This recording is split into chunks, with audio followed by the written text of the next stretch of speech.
Hello, everyone, and welcome to CSM Mastermind. My name is Andrew Marks, co-founder of Success Hacker and the Success Coaching Training Program. We're back for our monthly live webcast today discussing how to handle high-risk customers. This free learning event is brought to you by Success Coaching, the team that brought you the first accredited customer success professional development training program. If you're looking to earn your first customer success certification, we hope you'll consider our launch product. And remember, for every purchase of launch, we give an equivalent subscription away to a nonprofit workforce development agency or academic institution as part of our ongoing Pledge One program. Also, our spring 2020 12-week coaching program cohorts launch tomorrow, and we'll still be accepting late registration through next Friday, so sign up now. For those of you who haven't participated in one of these events before, this is a live and unscripted discussion where we dig into a single topic that we think is very relevant to customer success. Regardless of the company you work for, the details of your customer-facing role, or the size of the customers you deal with, we aim to pick topics that are going to be practical and useful to you. The schedule for our upcoming events can be found at successcoaching.co, along with our other learning products, so check it out. There's a lot of thought leadership out there, along with a lot of theories about how to deliver customer success. This series allows us to focus on the practical and give you real-world advice, tips, techniques, and shared experiences from those out in the wild that are practicing customer success on a daily basis. To do that, we invite 3 participants from the customer success community to join me for a roundtable discussion. These are people that have been recommended to us as being great at their craft, and we ask them to share their experiences and perspectives. We will be taking questions later on during the webcast. Please use the Q&A functionality found at the bottom of your screen to ask or upvote a question. I'm very excited to welcome our panel for today, and I'm going to let them introduce themselves. Let's get started with Erica. Hey, everyone. Good morning. My name is Erica Pearson. I've always been extremely passionate about helping others. Thus, like many of us, fell into focusing on a career on customer success.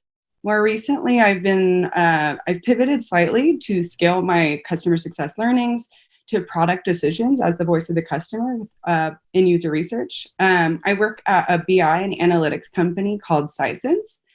And for anyone strongly passionate about learning and empowering others every day, I definitely recommend working in BI, as it has allowed me to spend every day working with every single person at a company to ensure that I understand their needs and they're being empowered with the tools to make strategic and insight-driven decisions every day.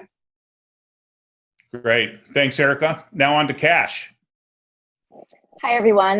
My name is Cash Young, and I am currently the Director of Customer Success at a company called Articulate. And Articulate specializes in e-learning technology. So I'm currently managing a team of what used to be 6, but is unfortunately now down to 5 CS professionals. And my responsibilities include implementing processes both for my team to work internally and then also to work cross-functionally. And then also just, making sure that my team has the resources and the support that they need to grow and move forward in their careers. Excellent. Thanks, Cash. And finally, Kevin. You're on mute, Kevin. You guys can all take yourself off mute, by the way. Wonderful. There you go. Leonore. I am a customer success manager for RingCentral. RingCentral is a unified communication platform. We specialize in video conferencing, voice calls, collaboration software, chat support, and also contact center solutions.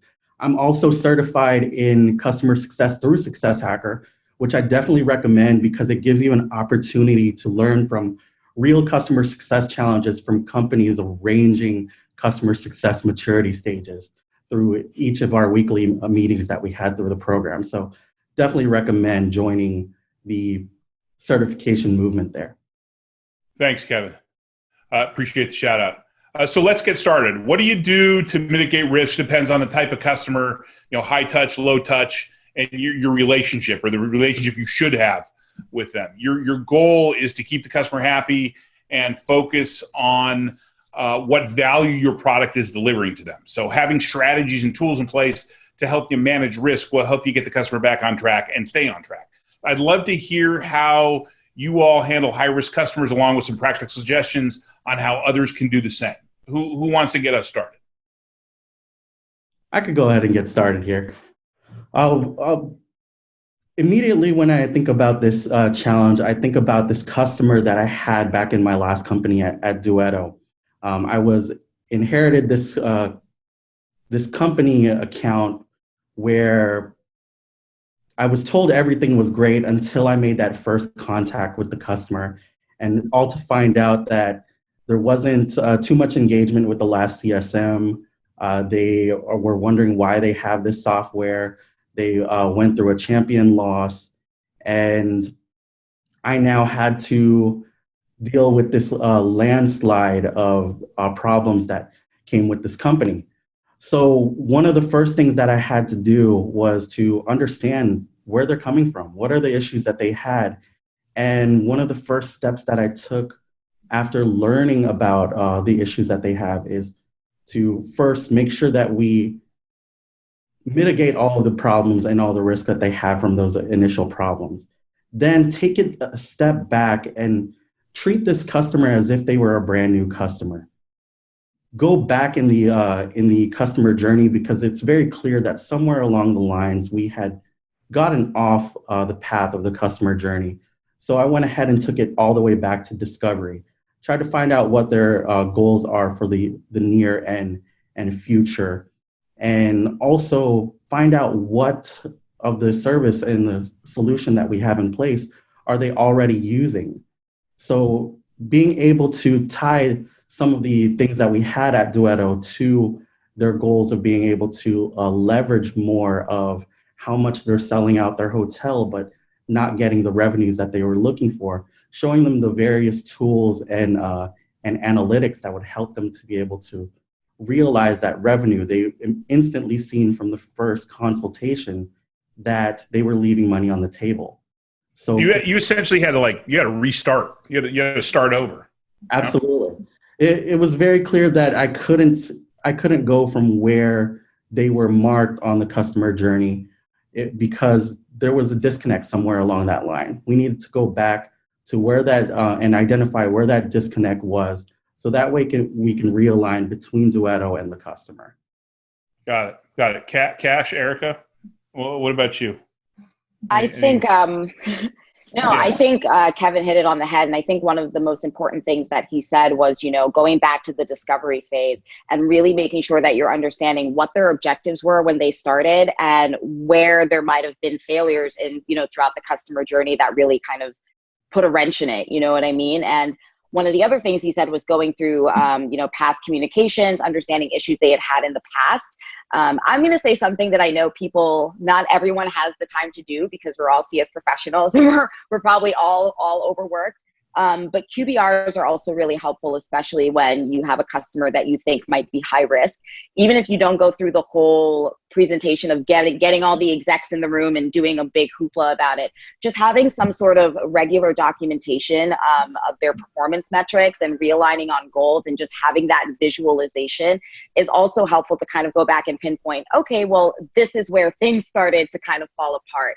So I think, having some sort of quarterly evaluation, especially if a customer is risky, even if it's just for you, is super helpful. And that's a really great way to kind of keep track of their customer journey and be able to kind of pinpoint where you can go back when you decide that, you kind of need to start from scratch. Yeah, I agree. I agree with that as well. And I particularly agree with what you were saying about going back and reading old emails and things like that. As a CSM, I really want the execs at my customer base to think of me as like a leader, a thought leader who's going to push them and teach them things in every conversation we have. So that way they continue to make the time for me. So I always find it really important when I identify an at-risk account to do my research first, go back and review what their original desired outcomes, see if I can align that back to their overall business strategy. Look at how their desired outcomes pair with usage metrics that I can see on my end so I can start completing that story. And then go ahead and do my research on each of those influencers and decision makers on what each of them might personally care about and how that aligns with the business strategy. So that way I can bring that to that call on a QBR or with an early influencer. And then the other thing I really like to think about, and I focused on a lot recently, which has been really helpful, is sometimes I assume a customer is at risk based on some maybe poor emails or some different risk indicators that they show me. But sometimes they're not fully at risk yet. And I find that my tone can lead that conversation of how risky they find themselves. So some of the things I will do is lead that conversation talking about what they really cared to do, even if the data doesn't support it, and then ask where they're at now before mentioning any kind of comments of risk. Yeah, and the last thing that you want to do is create a risk account that wasn't risky based on the things that you say or, the attitude you take. So I totally get that. But so also in your experience, though, are there some early signs of risk that CSMs sometimes miss? Oh, yeah. I think I'm actually going through this right now, and I was able to figure out that this customer is renewing, but they're definitely already at risk. Number one, I think, is customers asking too many questions, which we love because it shows a healthy curiosity. But there are some questions that can kind of tip the scale. Like if they start asking questions too early on about terms of services, out clauses, things like that, even if it just seems like they're being curious, that is a red flag. I think the things that we tend to miss the most, though, as CS people, are things that are happening in the news. So, mergers, acquisitions, turnovers, new presidents, new CEOs, things like that. Things that your day-to-day contact might not tell you, but they'll show up on like BuzzFeed or something like that. And then anything that involves new leadership. Even if you're working with the advertising team and the operations team gets a new VP, that could somehow trickle down to your team. So any new leadership on any level, I think, is one of the things that could be a very early sign of risk. And something that Kevin touched on earlier was if your internal champion is not an actual user. So if the person that you've been selling to, the person that loves the platform, the person that got the contract signed, they might not be the signer, but they're then going to go and champion your technology internally to other people. And if you don't figure out who those other people are, that account is at risk. So I think those are very, very early things that, a CSM might look at and be like, oh, great, like I've got this person on my side, or, oh, great, they just got acquired by Google, and that could end up working in your favor or it couldn't. So I think those are, I guess, the less obvious things that could happen very early on. It's also yeah, I'm sorry, go ahead, Kevin. One of the things that I find that CSMs often miss is that we keep kind of putting ourselves in our own company box, and we're not paying attention to just the risk of losing to the competition. And that's some of the reasons why some of the early signs that we miss are we gaining the adoption of our key differentiators? We may be getting a lot of the bulk of the features that a lot of the customers know and love, but are we getting the adoption of the things that separate us from the competition? And then also, do we have a lack of interconnected systems? Is our software touching a lot of different points of data in their company? I find that the more that our software is connected to a lot of different solutions, the harder it is to disassemble it. So taking a look at those two areas, are we not getting the integration into connected systems? And are we not getting the adoption into key differentiators? Is a big potential for losing our account to a new competitor. Yeah, adoption of key differentiators and integrations definitely make your product sticky. That's always a good thing. So from my experience, I've noticed two different things that can create a lot of risk in my book of business. One from when I was working as an SMB CSM. For that, I found that it was so hard to be proactive because there's such a huge influx of requests every single day. So the biggest indicator of risk that would sneak by me that it would be hard to pay attention to without specific focus is you're focused on those speaking the loudest and reaching out the most, and you forget those that their adoption is dropping behind the scenes. And so that can be kind of a silent killer when you're managing SMB accounts. And then when I was running enterprise accounts, I could see a disjoint between the desired outcomes by my decision maker and what the actual business cared about. And so if I didn't take the time to challenge them in those early kickoff calls and continuously as their business changed in QBRs, then it was possible that their whole department could be cut or we could be completely misaligned. And so it would be critical for me to challenge them so that way they could even manage up based on the information I shared with them in a QBR to illuminate their business value as a department as a whole even. Got it. Good. So after identifying a high risk customer, and Kevin provided an example, but it was an extreme example, I think, having to start over. What are your immediate next steps and that sort of thing? How do you approach that? I think my immediate next step, and if I know the information, which I'm hoping that I would at this point, is to figure out who the key stakeholders are and immediately get them involved, right? So if I know that this is an account that had a very complex renewal that involved both of our lawyers and our finance people and things like that, I'm immediately going to go, and get them, hey, we might need to do some redlining, something like that. They've had a complicated renewal before.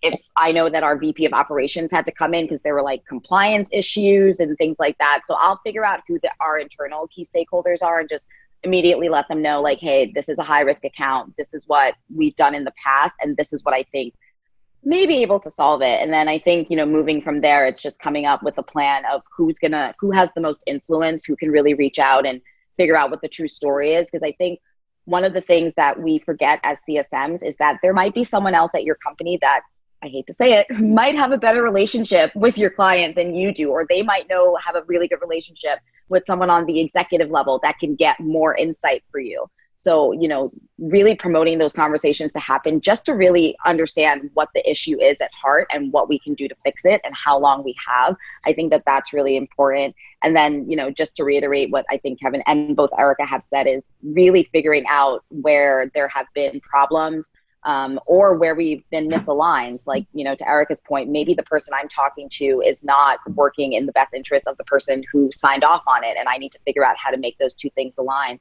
Or if the product isn't sticky, things like that. So I think the first step is always to get almost like all hands on deck and then to kind of backtrack and figure out where you can do better and move forward.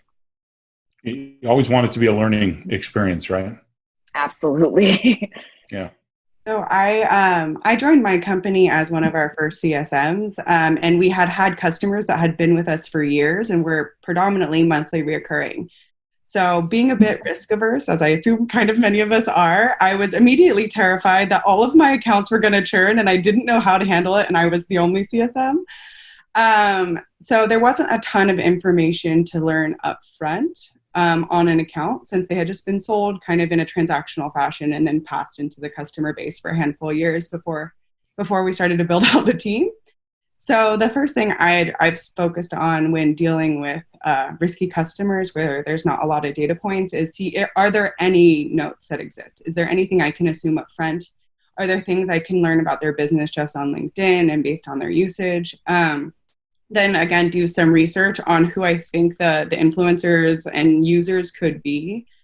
And then I start kind of groundswelling since I don't have a main point of contact in the account. So I will look into usage, understand who my champion most likely is based on their utilization patterns, write them a customized note, get some time with them, and have kind of a strategy that I assume the account will get the account into a good place and start asking them those discovery questions to figure out where their business is going, how they're using us, and how we can drive even more value.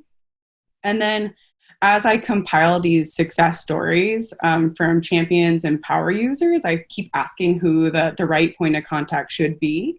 And then as I get that right point of contact, I have this plethora of stories and I can align their usage metrics to a story that drives value for the business and ROI.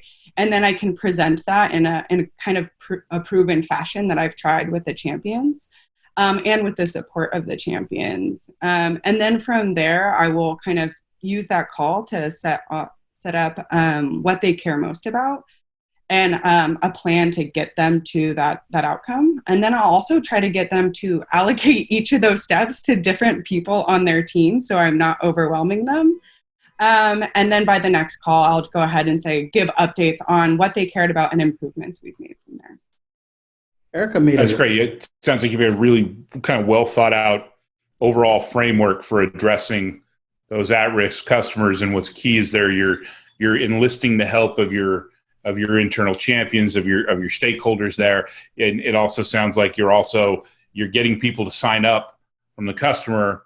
And I would assume that as you lay that process out, you're identifying those people who are going to be involved, which drives accountability. Yeah. On their side as well. I think it drives accountability, and it also creates your own little replica of yourself at their company. You build a CSM there, and right. as you report back in that next meeting of all the amazing, impactful updates you guys have done together, you're advocating for your champion, who then wants to advocate for you more moving forward. I also like what Erica had to say about telling a story with your customers, and kind of taking a look at all of your engagements, all the usage, all the data points, and trying to make sense of a story of how an account went from green to all of a sudden being at risk.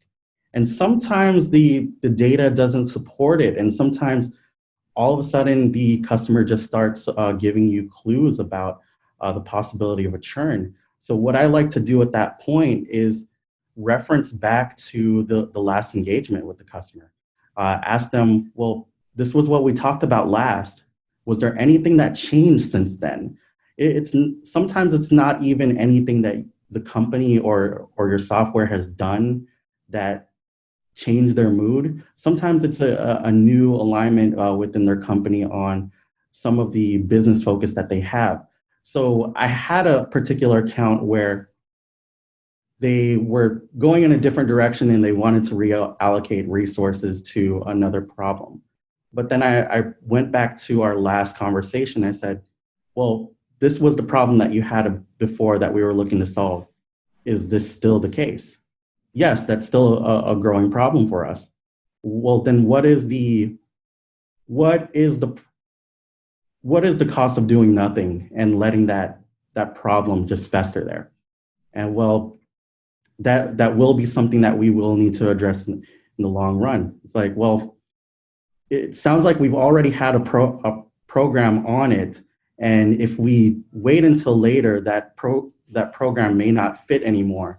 And now we've lost tremendous amount of time. We now have to spend even more money to fix an even bigger problem.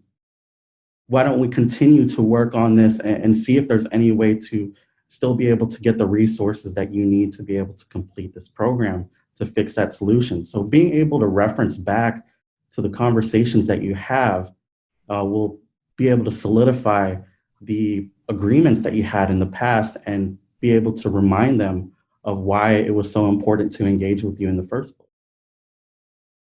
Now, we talked about a couple different strategies for mitigating risk. We're huge fans of, and we teach this in our course about how you go about developing success plans.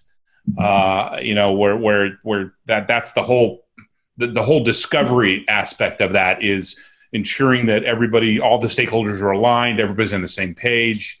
And putting that plan in place and constantly evolving it as you move forward. As we also mentioned in our managing escalations, the best way to manage escalations is to avoid them. Do you have any? Do any of you have any particular strategies that you use to mitigate that risk from the start, to avoid those types of problems from the get-go? Cash, Erica. There you go. One of the things that I experienced a lot in my last role at Duetto was there were a lot of hospitality tech conventions that would happen. And of course, every single company is releasing their latest and greatest tool. And we found ourselves kind of having to answer a lot of questions about our ability to match or to be able to do the same things that our competition has been able to do. So one of the things that I tasked myself with was being proactive and understanding what their technology can do. Because a lot of times it's usually just something renamed that has a brand name that is something that we have too, but we don't have such a complicated name that they would have. So they usually come up with some kind of brand name to bring to me, like, oh, do you have this? And now I got to find out what exactly that does and be able to show them how we do it differently and how we do it more effectively.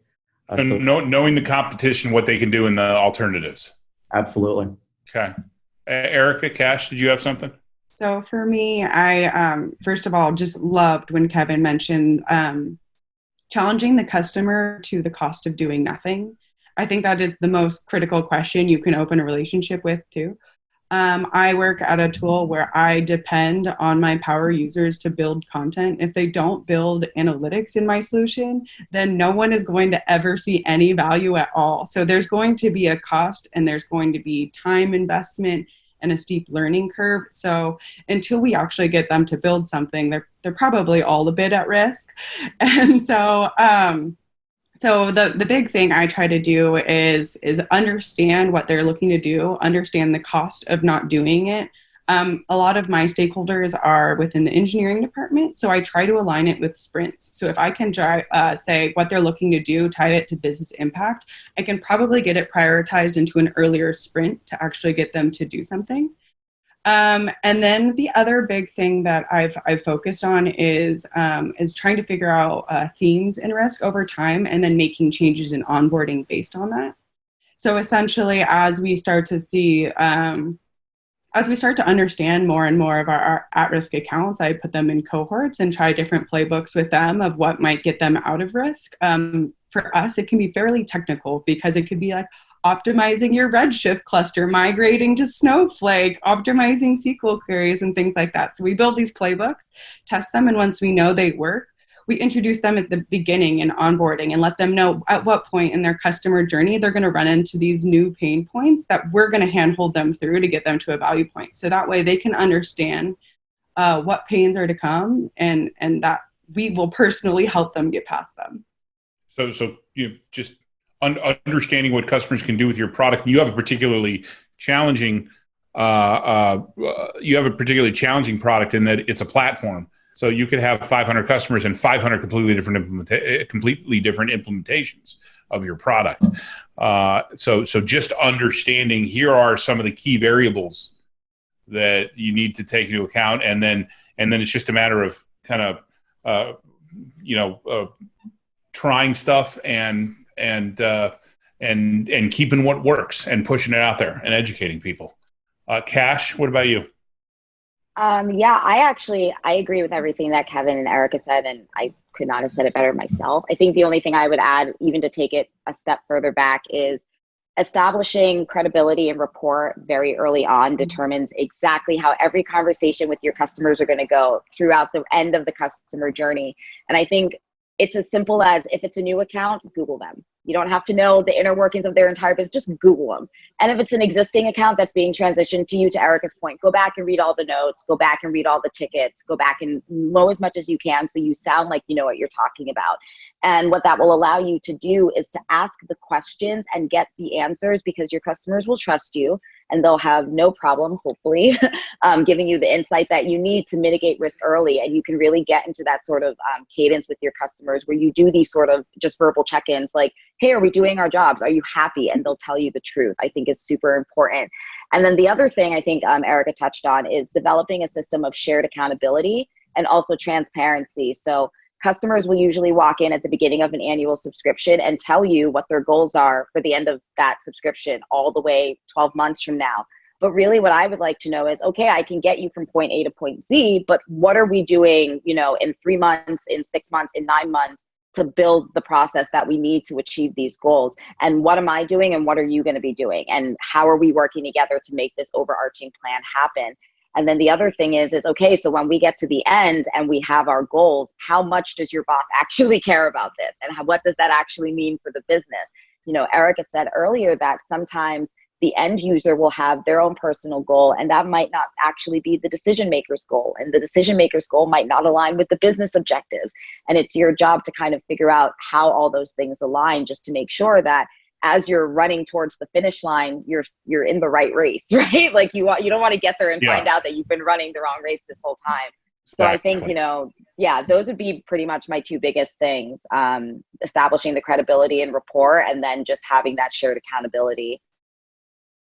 Avoiding escalations and avoiding at risk, it really comes down to one thing. Are we constantly giving value? And that's a question that you need to ask yourself every day. And today, did my customer get value? And the second thing, did they know they got value? If you can answer yes to both of those, then you can be confident that they're not going to go down the wrong path.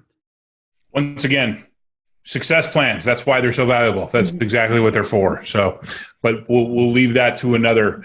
We'll leave that to another mastermind conversation. I want to get into some of these questions here. And by the way, if you have any other questions or want to upvote questions, please use the Q&A functionality. We've definitely got a number of questions here around decision maker or champion turnover, right? So how do you address that? When thanks, Rosalind, and those who upvoted that. How do you address decision maker turnover, both when the product has been integrated and when it hasn't been integrated? Yeah, I find that incredibly painful. We predominantly sell to tech companies, and in tech companies, we all know like the average tenure is something like 18 months. So as they constantly turn over, it's really, really painful because you may have aligned on a success criteria and individual steps to get there, but if they leave, your new decision maker may not align with that, and you have to start all over again. So my big approach to this is, since we're a BI solution, I can work with execs across every department. And I encourage the rest of my team to have relationships with at least one additional VP at the company. So doing some multi-threading. So that way, if your champion leaves, you still have another exec to partner closely with. And making sure that you're tying each of those use cases to business value. Because what I want to do when the new exec gets there is I want them to know that we've done these three things, or these things that we're planning to do. This is why it's so valuable and should be prioritized on your time. And these are the other execs who are bought into that plan. Yeah, I love that. Always have a plan B. Always have a backup, right? It's if you only have one key decision maker, key champion, key power user, you're not doing enough. You need to have redundancy, right? And additionally, it allows you to find more avenues of driving value. The more people you're working with, the more aspects you're going to get of their business story, and the more opportunities you can transform their business to. Yeah, for sure. It drives expansion. It drives renewal, and it all comes. There's it's come of late. There's this whole discussion around should customer success be responsible for selling. And actually I'm of the mind that customer success is responsible for creating the environment where a renewal or an expansion is more of a natural thing. It's to reduce the friction of that, right? So that's all about driving value. So yeah, you are responsible. You're responsible for creating the situation, and it's maybe it's up to sales to do the negotiation of that, so you can maintain that trusted advisor relationship that you want to maintain with your customer. But that's all about driving value, and being able to drive value across multiple business units, across multiple champions and power users is the best way to do that. Cash, Kevin, either you want to jump in on that, or I'll move to the next question. Well, there was a... Okay. Oh, go ahead, Cash. No, okay. Thank you. I was going to say, I think Erica had a really great answer for the worst case scenario of when it happens. But what I was going to say is a good way to prepare for that happening, just to kind of get ahead of it, because you never know, people could leave at any point in time. One of the things I always used to do as a CSM, and this is also hoping that you have some sort of usage data available, and depending on what level of usage data you have, I would always email all of the users that I saw that logged in at least once or twice just to introduce myself. A couple of reasons there is because number one, there might be questions that they have that they are afraid to ask their champion, or they asked their champion and they didn't get to it. And there are things that are being missed, and now they're frustrated because, they're not getting the resources that they need. Number two, it's other people that you can possibly build a relationship with. So in case your champion leaves, you've got this whole team of people, that could possibly, love or hate it. And then I think the other thing is, if you're able to establish a relationship with your champion where they're comfortable giving you people's names, if they say something like, oh, I've got this big meeting and I really need to have this data. Oh, well, who's going to be in that meeting? What do they do? Why is this data important to them? And just to kind of start getting a lay of the land, and then even offering like, oh, well, you can give them my information. I'd be happy to run them through it. I'd be happy to train them. And not necessarily pushing, but making yourself available to any other potential stakeholder, just so they know who you are and that they know that you're there. And then hopefully you can bridge that gap and have a relationship with other people as well. So I think those are two things that you can do to mitigate it early on. And then, if you get to the point where it happens, that's a whole different story. Right. Help me help you. Yeah. Just to add to what Cash was saying, she actually mentioned a lot of what I was going to say, which is to have that personal relationship, take a little bit of time to get to know your champion. And a lot of times they'll be truthful with you. And I've had situations where my champion told me way in advance that they were leaving, and I was able to get them in touch with people that are in our preferred network of champions to possibly replace them in the future. So us being proactive about that, and because we were able to leverage that personal relationship with the champion. Great. Another question here from Kylie, and kind of dovetails into what we were just talking about. How do you handle an account who is struggling to adopt your product at risk due to a lack of a champion at their organization? So they don't have a champion, or they never had a champion, or the champion left, or the champion's been switched to another job. So for me, working in analytics, a lot of the times the earliest use cases for analytics is for the exec team. So I feel pretty comfortable, if that has happened, reaching directly out to a member of the exec team and understanding, hey, you invested XYZ dollars into this. The person who originally bought is gone. I want to know what you need from your analysis to make the right decisions for your company. And I do have a couple minutes to chat about that. So I would reach out directly to senior executives saying, like, why did you invest in this? Let's do something together. I think there's a large opportunity in my scenario that we would bring in a professional services team member. So that way, if they don't have a technical lead to build out what we offer them, they can, as long as I can uncover a big enough business need, they can invest slightly more, get some PS, and then we can get them up and running. Makes sense. Okay, here's one for all of you from Andrea. Thank you, Andrea. How do you deal with unresponsive at-risk clients? What if no one is answering your emails or calls? And this has got a lot of upvotes, so this sounds like it's a burning question out there for folks that are listening. Oh, the first thing is the reason why they're not answering you is because you're not providing them enough value. If you're able to, especially if they're not showing up to your cadence calls, if you're able to send an email the day before to address what are the burning issues that you need to discuss with them, that will get them back into the table to talk to you on your cadence calls. A lot of other things I do via emails is that if I essentially get ghosted on a particular email, I'll re-forward that same email, and we'll type in checking, just following up on this.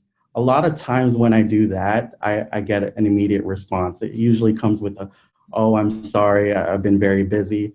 Probably not real, probably was really the excuse, but they at least get an opportunity to come back to the conversation when you resend them the same exact email, but say, I need to follow up on this. Yeah, Erica, I would Cash, any ideas? agree with that. I think one of the things that you need to do is you need to figure out what's missing from your communication and what you need to say to get them to respond. What I would not recommend doing is sending something high priority unless it's going to cost them money. Like, unless you're like, okay, well, if you don't answer me, you're going to lose X amount of dollars. That is high priority. But don't send something high priority just because you're not getting an answer. That will annoy people. And also, don't go on LinkedIn and like try to figure out someone else to reach out to, because that, I think someone mentioned that they can't communicate up without upsetting their business users. You don't want to cause any friction internally. I think you should definitely make an effort to figure out what you need to say to that person to get them to respond. Are they going to respond to metrics? Do you know that they're opening those emails, that they have questions? Are they going to respond to you, to Kevin's point, saying, hey, I need an answer here, whether it's good or whether it's bad? Like, there's something that they've responded to in the past. And if you just kind of go back and look at your past communications, figure out what their objectives were, to Erica's point, why did they invest?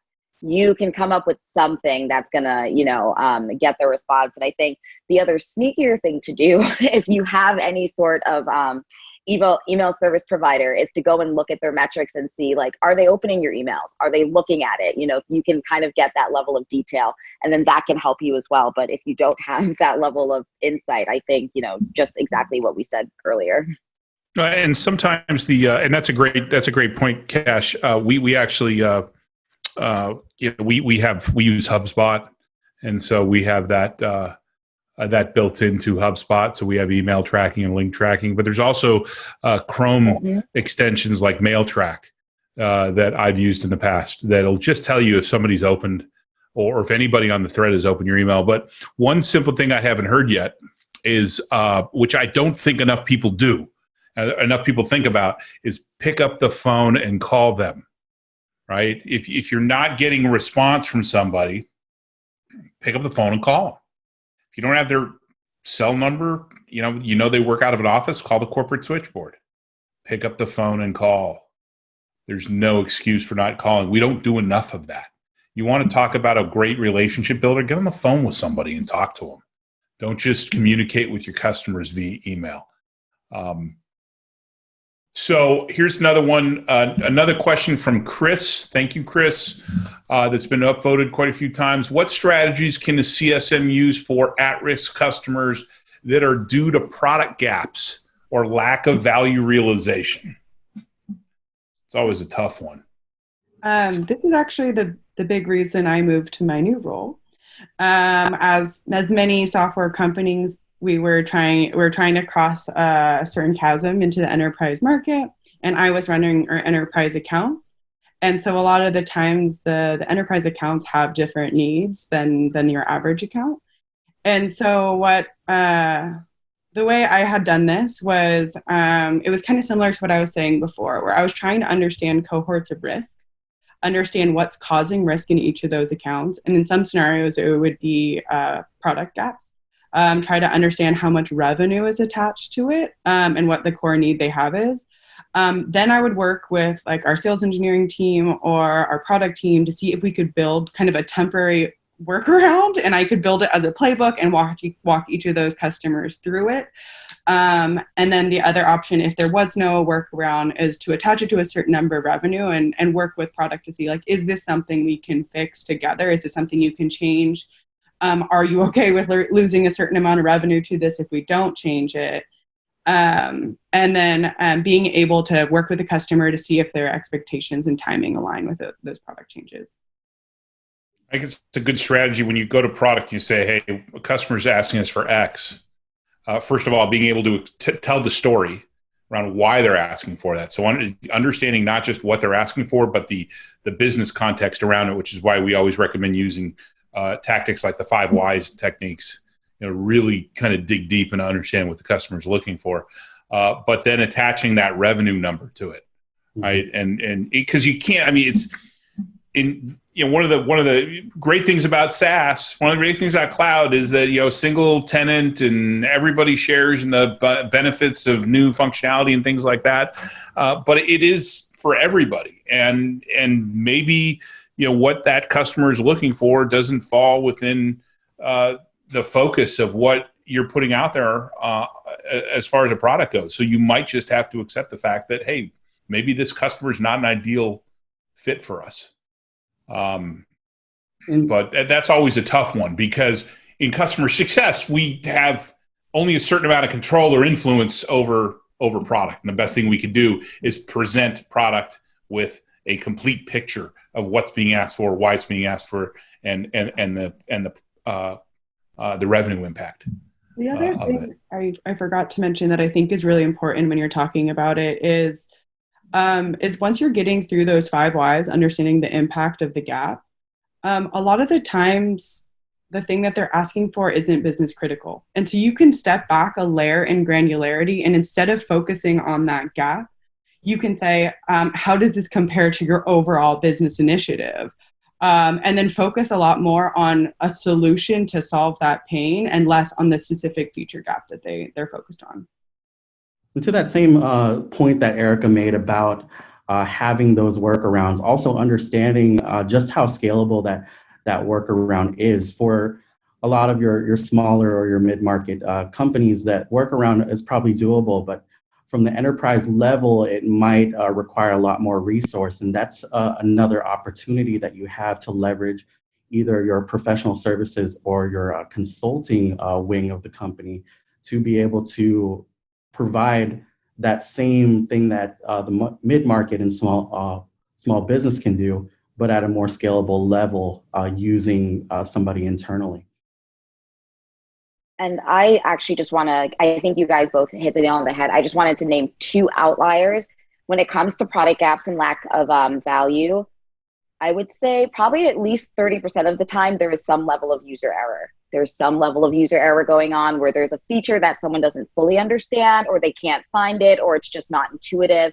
And getting that out of, getting that out of one of like the pool of options first is the first thing that you want to do. And then, to Andrew's point, unfortunately, there are going to be some times where it just isn't a good solution for your client. And one of the other things that you can do as a CSM is to be honest with yourself when something is just not going to work. To Kevin's point of, a workaround not being scalable, and having enough respect for your client and for your business to be honest with yourself and your stakeholders, and more in a much more professional way to your client that it's just not a good fit, because you'll always be able to maintain a good relationship with your client, even if the software is not a good fit. And I've had customers who, ended up churning, but they were like, you know what, you tried, and thank you so much for all the hard work you did. It's just, the product gap exists and we can't invest in it anymore. So it's, you should definitely try to prevent it if you can, but there are going to be an opportunity every once in a while where it can't be solved for. Yeah, I love that point. I think that's kind of the hardest thing as a CSM. You feel like you can always save every customer and they're all your tiny babies to save. But sometimes you have to accept that you cannot save that account and they weren't a good fit to begin with. A thing that's helped me with that is always knowing the payback period for our sales. And so if say it's around a year or over a year, I will always go back to the sales leadership and say, this cohort of customers is not renewing for XYZ reasons. They should be removed from our ideal customer profile and shouldn't be a good fit for our customer base. Absolutely. Let's see. I got another question here from CJ. Thank you, CJ. And it's been upvoted quite a bit. How do you handle the challenge of starting with a customer on the verge of churning and trying to turn things around right off the bat? And I know, Kevin, you told a story early on about that. Erica, Cash, do you have any experiences of taking on a new client where the skids have been greased to churn? Oh yeah, and I think I'm just naturally very inquisitive. I feel like that's like something most CSMs have. And I always just start off like, let's just start from, like Kevin said, from the beginning. Like, I need to understand everything. I need to know what your goals were, your expectations, what went wrong, like, why are you upset? And sometimes you find out that it's something so simple that the client was just withholding from you. Like, I one time got a client that was on the verge of churn because they were the only two users, and they were VPs, and they were just too busy. And so I started talking to them, and they wanted, they kind of wanted to throw a bunch of stuff at me. And I was like, wait a second, before I do any of these reports, I need to understand why I'm doing them, who's looking at them, how often you need them, why these numbers are important. And what I actually ended up finding out is that these two users were not users at all. They were gatekeepers, and there was a whole army of users behind them that we never got to meet. And I had to do one thing, which was ask a bunch of questions and then be like, okay, well, I can talk to those people.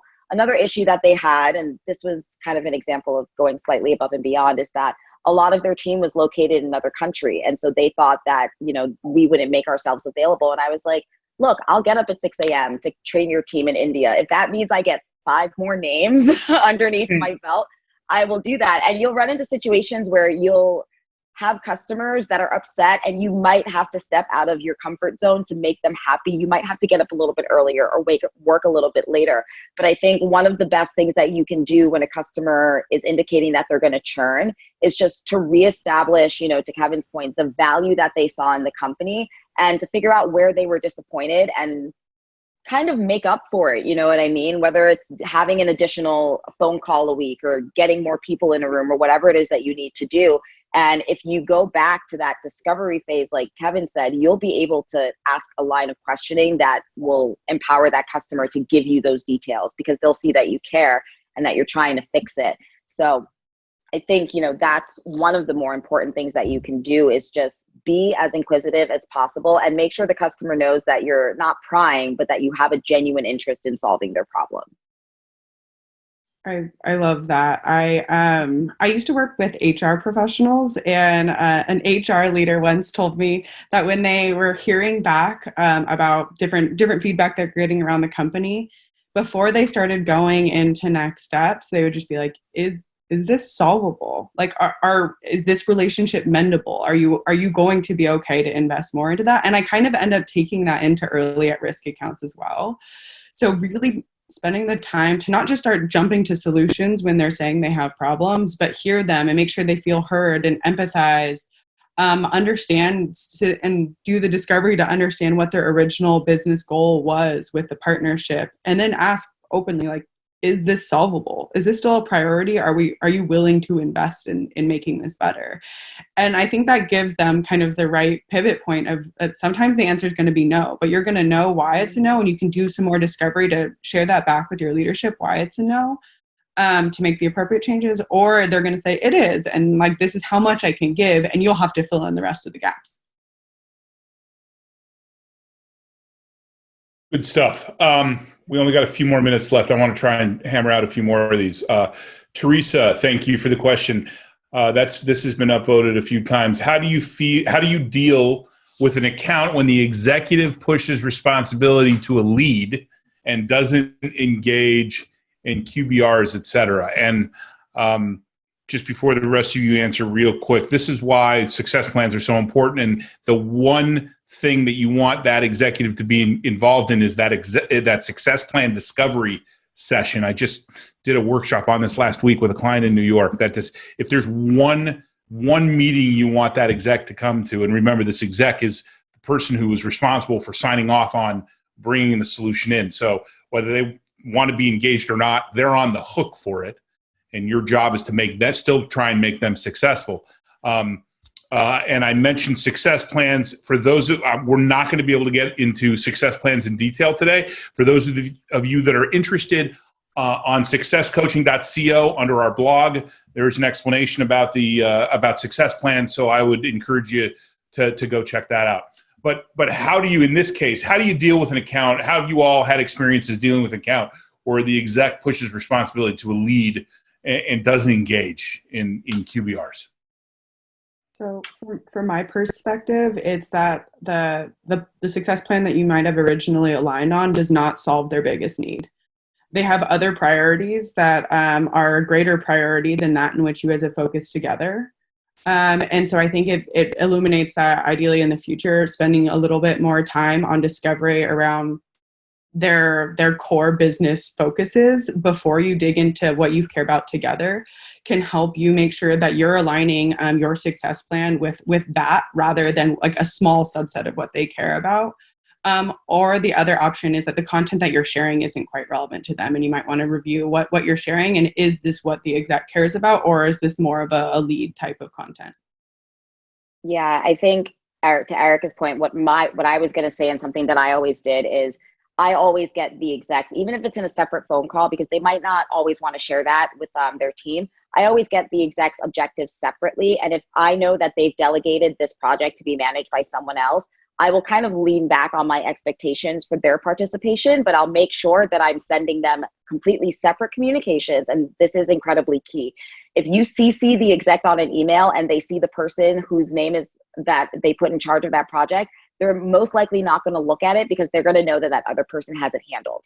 But if you send them an email that they're the only recipient on, and it has, information that's relevant to them, that directly aligns with their objectives and the goals of the business, they're slightly more likely to open it because there's no one else on that email, right? So they'll understand that it actually is meant for them and it's not something that they're just being copied on. So I think that that's one really good tactic that works. And then maybe not sending them the entire QBR deck, but saying, hey, I've isolated the slides that I think are most relevant to you. Here are some key insights that I pulled from this that I think roll up into your goals. Have a nice day. And there's no action item for them to follow up on.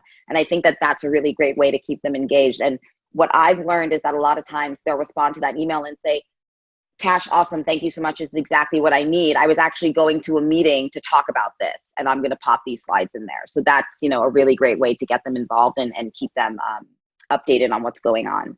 So one of the best things that you can do when you send an email to an executive sponsor that you want them to read, make sure that the punchline, the key of what you want them to read, can fit in the in the first page of a smartphone without scrolling, right? What do you really want them to understand from that? Because that's usually that's the kind of the focus that they have.